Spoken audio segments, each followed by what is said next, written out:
गांधीजी भी दिने भूल कही मिछ कही एक मु कहूना आचार्य विनोबा भावे कहती गांधीजी आचार्य विनोबा भावे पाख गोटे चिठी लिखी आ से चिठीटी को पढ़ा मात्रे आचार्य विनोबा भावे चिरिकी पोड़ीदेले एक जड़े शिष्य देखी कहले जे आपण कहीं एपरी कले आपण सब चिठी को साइती रखते गांधीजी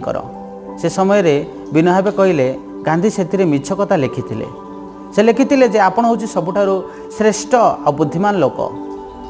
से समय विनोबा भावे कहती जे मो ठारू भी अनेक गुणवान बुद्धिमान लोक अच्छा मु किपरि श्रेष्ठ हो पारि ताहा मिथ्या कथा आउ यही प्रशंसा मोर उन्नति बाधक तेणु मुझे चिरीदेली पुणी पढ़ीदेली तो आम सब समय अन्यर प्रशंसा पाइबा इच्छा करुचे किंतु महत् गुणवान लोक मैंने कौन करती अन्यर प्रशंसा को निजर उन्नतिर बाधक बोली भावती आ निंदा को आपणे